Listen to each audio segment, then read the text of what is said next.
In this video, we're going to take a look at the new BiG SiX analog mixer and USB audio interface from SSL. Hi everyone, it's James here from Studiospares. The new BiG SiX from SSL is the brand new big brother to the SiX small footprint SuperAnalogue mixer. But this time, along with more channels and more control, we also get a 16-in, 16-out USB audio interface. Time to dive in just a little deeper. Down the left side of the BiG SiX we have 4 SuperAnalogue mic pre, line level and high impedance input channels with 48V phantom power and high pass filter. Now these are not XLR jack combination sockets, these are dedicated XLR and TRS jack inputs, which means you can switch input sources without the need to start swapping plugs over. After all, a tidy studio is a happy studio. Below the input section we have the main gain pot, phase invert button and a button to switch between the channel input and the USB return from your DAW. This means we can combine physical inputs and returns from the DAW and really customize our workflow on the BiG SiX. We then have 2 stereo effects, monitor sends or Q sends with engage buttons and the option to route these sends pre or post fader.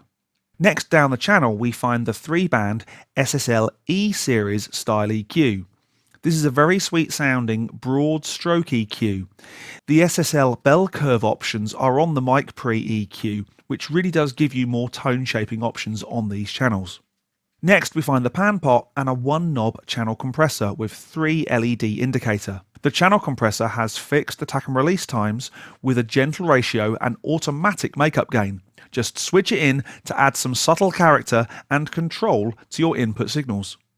BiG SiX features 9 100mm console grade faders which feel great and allow accurate level control of your mix. Halfway down the fader we can choose to engage the balance insert which is accessed around the back of BiG SiX to allow you to apply hardware EQ or dynamics processing to the signal. And we can also route to the USB output either pre or post fader so you don't mess with your recording levels as you cut and boost levels in your live mix. The 8 main channels all feature 8-segment bar graph meters with a 12-segment meter on the master output. And of course, we get the meters on the channel compressors and on the stereo bus compressor. Vegas mode anyone? Finally, along the bottom of each input, we have a mute/bus B routing button to allow you to create an alternate mix to the second bus, bus B, which has its own master level control, and the pre-fade listen button to allow accurate gain setting. The 4 stereo or dual mono line level inputs are accessed from the rear panel of the BiG SiX. They again have their own 3-band EQ minus the bell curve options this time. Lower down the channel we find the stereo balance control but no compressor on the line level inputs. We then have the USB output post fader button, the mute/bus B and the PFL button.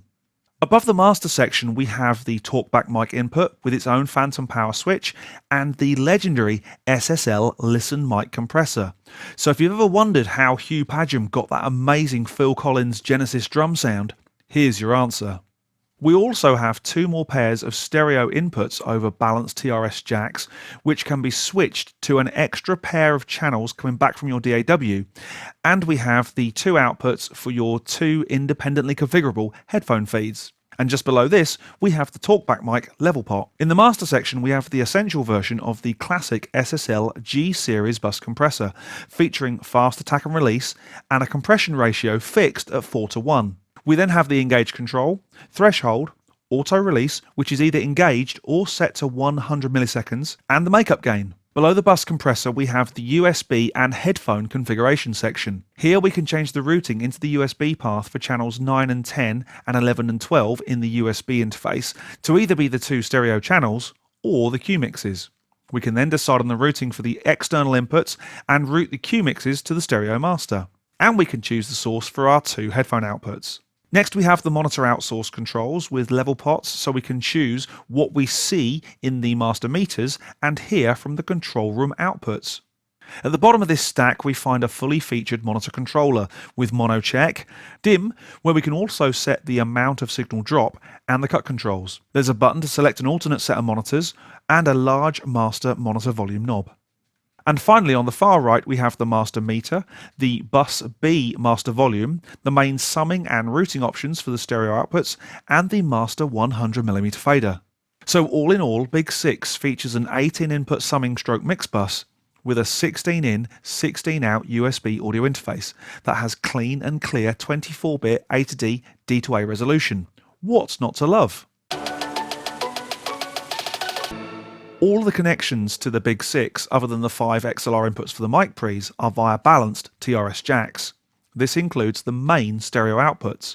It's a little odd not to find a pair of XLR outputs, but it does keep the I/O section of the BiG SiX nice and compact. Just grab yourself a pair of TRS to female XLR converters and you're away. At first glance, the colouring and numbering on the BiG SiX's channel and master stereo meters might look a little odd. After all, in a digital world, we are used to not going over zero or hitting the red.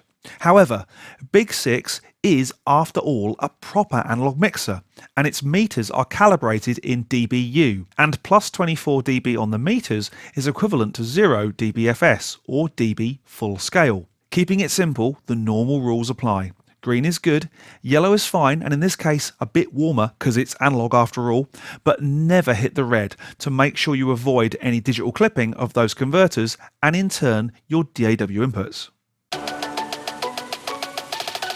BiG SiX is so much more than just another mixer or audio interface. While it does these jobs fantastically, where BiG SiX really scores is as an audio problem solver that can allow different audio disciplines to operate together. I've been using BiG SiX for live sporting events where I need to feed a PA as well as a video streaming system, and all the while running communications with performers. And it's just lapped it up. The second bus B made it so easy to create a second mix for the streaming system, and I was able to use the 2 Q sends to feed the comm system, and all in a compact unit that has super low distortion, amazing quality, and a noise floor that is so low that this thing is practically silent even when running all the channels open into a large PA. You know something makes a difference to your project or production when you don't tell your client you've changed something and they ask you what you've done to make the sound better. That is the power of BiG SiX.